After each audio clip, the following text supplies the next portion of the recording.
कैलासंक समाधि उपरे से जीवंत समाधि नहीं अनंत गुंफा ताकू कहा जाए। ये अनंत गुंफा रे तो समाधि नेले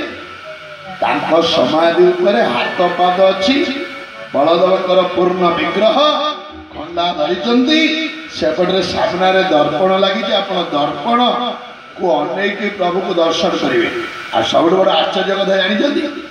छतिया बटरे बड़ ठाकुर बलदेव पाखरे सबुदिने गोटाए दीप जड़ा तेल जलुच। से घरे इलेक्ट्रिक हो पारु नहीं। जेते इलेक्ट्रिक संयोग करागला बाहर घर जलुच अगणार जलुच अर्थात तांकर प्रवेश पथर जलुच। किंतु सही कोठरी भितर प्रभु जोटी अछंती इलेक्ट्रिक जलिला नहीं। बारंबार इलेक्ट्रिक फेल होगला तेणु से दीपटी अहर्निशी जलुची सबु बेले 24 घंटा वर्ष सारा से दीप जलुची जड़ा तेलर दीप। एवं से दीप आपण प्रभु को आपण दर्शन करेंगे दर्पण। ये दर्पण लगिला 1999 मसीहा किंतु सजन महापुरुष केमती लिखिले 1510 रे केमती लिखिले दिव्य सिंह सुत मुकुंद विख्यात हो मुकुंद विख्यात 39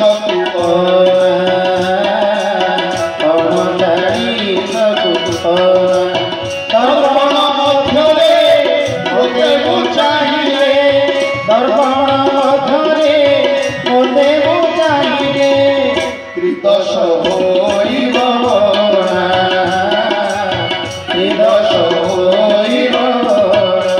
जगत पाई आपण देखिबे हेले ठाकुर कहले मु मते जते बेले देखिबी। आपण निजु बुली केते बेले देखिबे दर्पण रे ना। ठाकुर कहले मु जते बेले मते देखिबी त्रिदश होइब त्रिदश होइब। बहुत कथा व्यापक कथा। तेरे सजन ये हूँ बलदेव हरिदास समाधि उपर बसिले पुअ रूप आसिले साधुवर दास जी होती जगन्नाथ। तो महापुरुष को लिखिंट चमत्कार ढंग शून्य मंदिर रे हरिदास जिते समाधि जगह बसीगले पुओ खोजुले एवं खोजिक जो पाइले नहीं पथर आड़े देले गुंफा द्वार कौन देखिले जानती हरिदास आउ ना विग्रह देह आउ नहीं।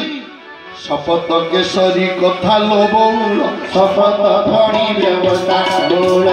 शपथ धनी व्यवस्था सारा जगत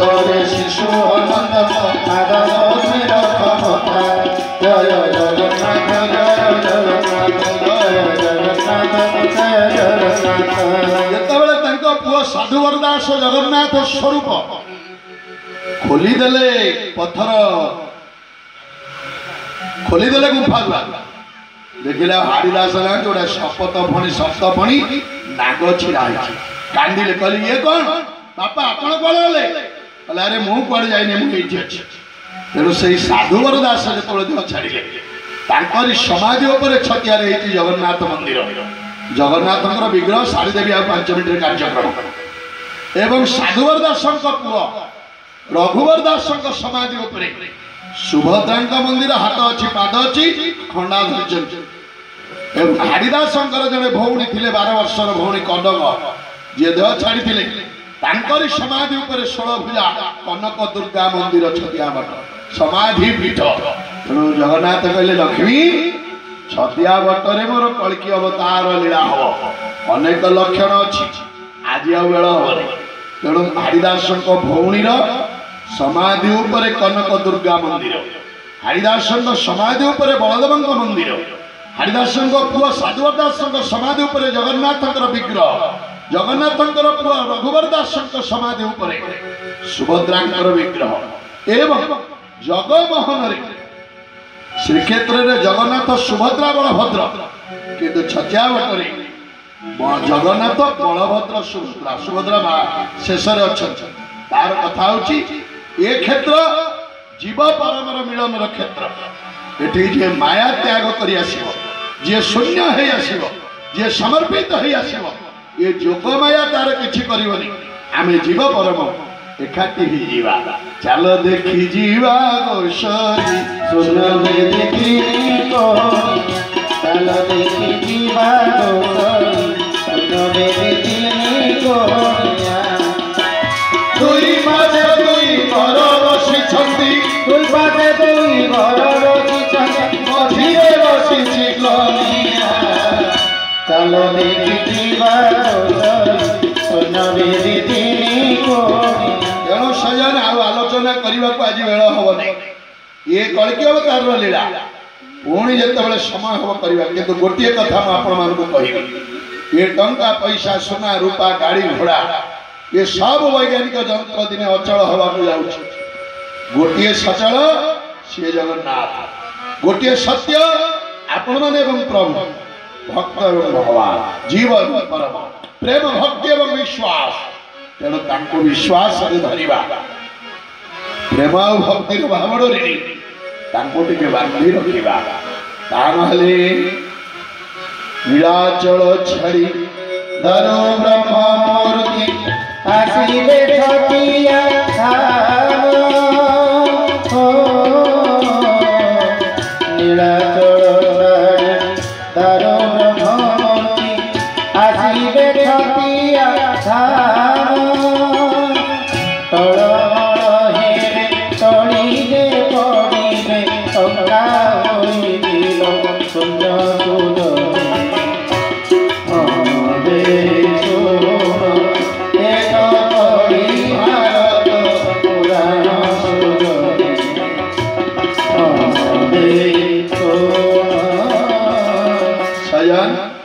तो कार्यक्रम सारी एवं आप निश्चिंत होते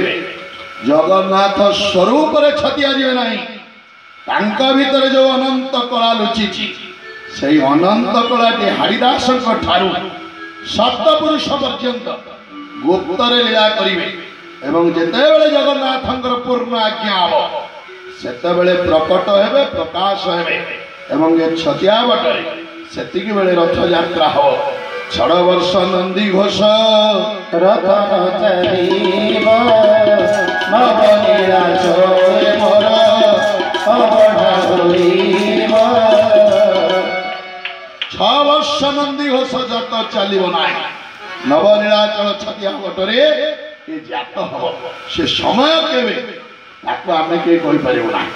ए लक्षण सब प्रकाश पाइब जेते राजधर्म रहिब ना मनुष्य धर्म रहिब ना पारिवारिक धर्म रहा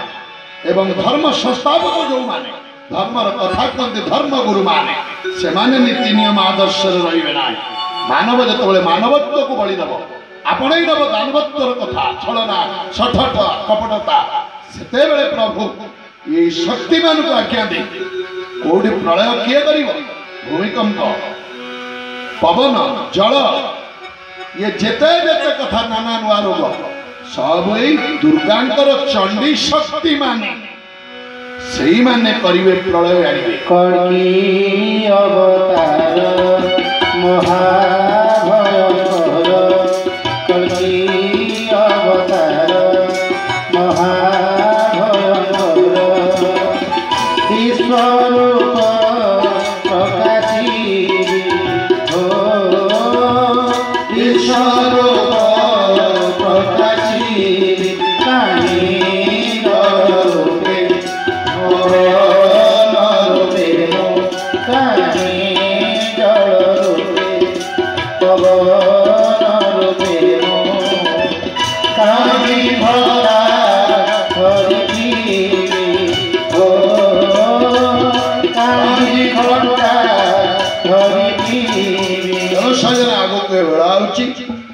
आम मैंने आसतु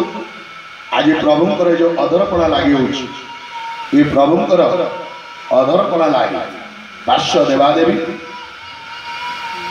अशरीरी माने चंडी चामुंडा मान समस्त को दोष करने प्रभुंर लीला लगी तेणु ये चंडी चामुंडा बर्तमान यही प्रसाद एवं दुर्गाष्टमी संदीक्षण इत्यादि बलि एवं रक्त दे अपेक्षा करिसेंती कोदिन जगन्नाथ निर्देश देवे कोडी जल प्रलय कोडी पवन प्रलय कोडी अग्नि प्रलय କାରଣ ମାନବ ଯେତେବେଳେ ହିତାହିତ ଜ୍ଞାନ ଭୁଲିଯିବ ସତ୍ୟ ପ୍ରେମ ଠାରୁ ଦୂରକୁ ପଳେଇବ ଭଲ ପାଇବା ଶ୍ରଦ୍ଧା ସ୍ନେହ ରହିବନି ତାହେଲେ ଦାନବତ୍ୱକୁ ଯେତେବେଳେ ବିକାଶ ହେଉଛି ତାକୁ ତ ସଂହାର କରିବା ଦରକାର ନା ତେଣୁ ପ୍ରଭୁ ସେଇଥିପାଇଁ କଳିକି ଅବତାର ନେଲା ଅନନ୍ତ କଳା ଯୋଉ ଲୁଚିଛି ସେଇଠି ପ୍ରଭୁ ପ୍ରକଟ ହେବେ ଛତିଆ ବଟରେ ଏଇ କଥା ତେଣୁ ସଜନ ଆଉ ସମୟ ନେବି ନାହିଁ ଏ ଅବତାର ନାମ ଗୋଟିକ ଯେ ଅଟେ ସୁଧାର